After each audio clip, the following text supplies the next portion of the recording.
And thank you so much for tuning in to Conscious Conversations. I'm your host, Queen Hannah Bay. I created this platform so that us as a community of melanated people, we could come together and obtain some knowledge and, try to retain that knowledge and implement the knowledge into your life. Now, on my Facebook page, I made a post about Dr. Martin Luther King. Now, I love Dr. Martin Luther King.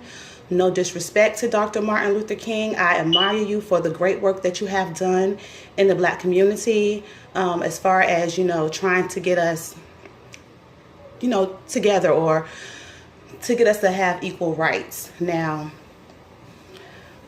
a lot of times in history, we do not take into consideration that sometimes people can change their minds about things. That sometimes what you say necessarily at that moment may not be necessarily what you continue to feel after you've been through a couple of things. So in my personal opinion, I do not feel that Dr. Martin Luther King would want to be remembered for his "I Have a Dream" speech. Now, don't get me wrong. I appreciate it. It's a part of history. It's taught in our schools. It's part of Black History Month, one of the shortest months of the year. The only time where we get to speak about education of the Black man or our Black contributions to civilization, but that's another subject. I do believe that when he did make that speech, that it was in all sincerity. In his heart, he believed that he was doing the right thing at that time. But I do believe that further along, he figured out that what he felt was good for us at that moment and at that time was not necessarily what would bring elevation to our community. Now, for example, the reason why I say this is because one of the last things that he was quoted as saying before his death was he felt as if he had integrated his people into a burning house. Now, when you take that analogy, you integrated your people into a burning house. Okay, that does not sound like something that he wanted to do or something that he was proud of. It sounded like he was changing his mind. It sounded like maybe us coming together and kumbayaing with the white majority is not maybe the best thing to do for the Black family and the Black community. And those were the last words that he was recorded saying on video before he was brutally murdered. And in my opinion, I believe he was murdered because he realized that integration was not the best thing for us. Why would we as a people want to go down and sit and dine with our open enemy? Because it was no secret that white people were enemies of Black people. So when they instituted these laws that we can go ahead and segregate and integrate and everything's going to be great, that came from the higher ups. That came from white supremacy. Those came from the powers that be.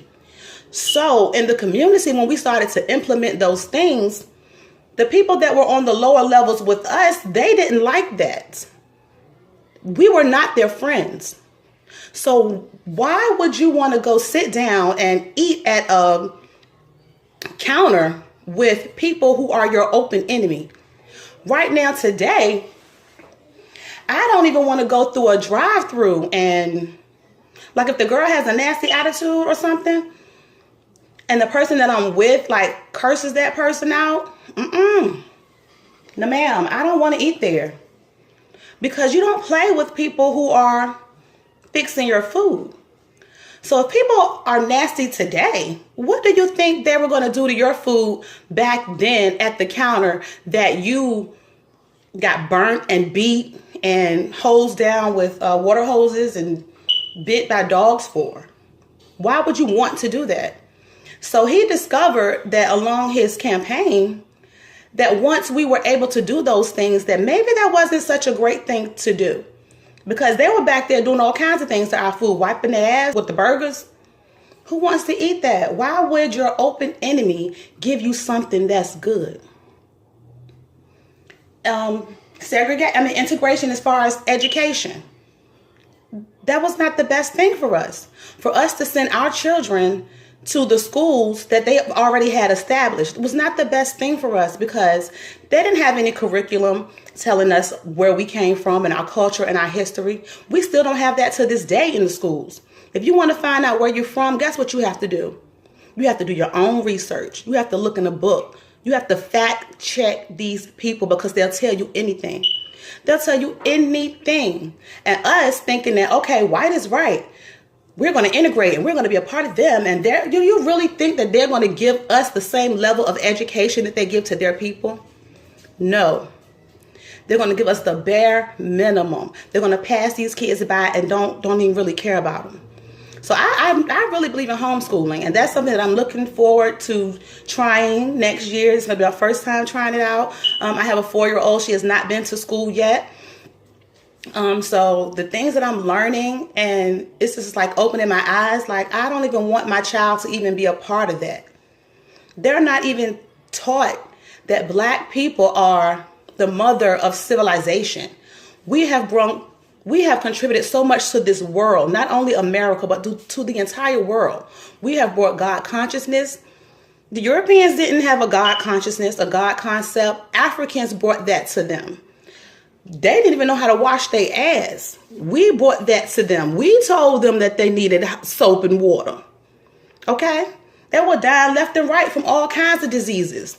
We introduced them to medicine. Okay? So Africans, we are the mothers of civilization. But they don't teach us that. They teach us that we just derived from slavery. That's where our life began. They don't teach us that before then we were kings and queens and we had our own land and that they came and colonized us and gave us Christianity. Which is another reason why I feel like Martin Luther King was waking up. Because he was soon discovering that non-violent approach, that wasn't working. And you know why he had that non-violent approach? Because of Christianity. It's no secret that he was a preacher. Yeah, we know Dr. Martin Luther King was a preacher. And he was indoctrinated with the same indoctrination that's going on today. Love your enemy. Turn the other cheek. Obey your master. So he had that loving approach.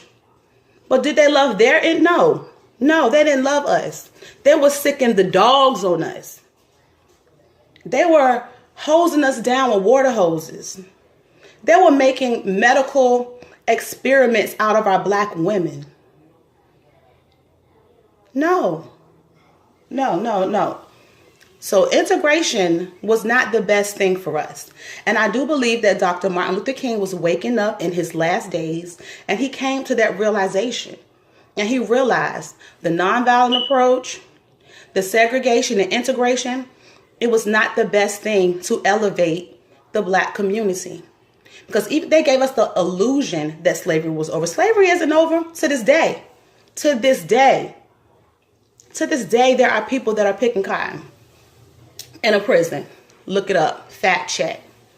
So slavery has not ended. It has just been elevated to a more sophisticated level.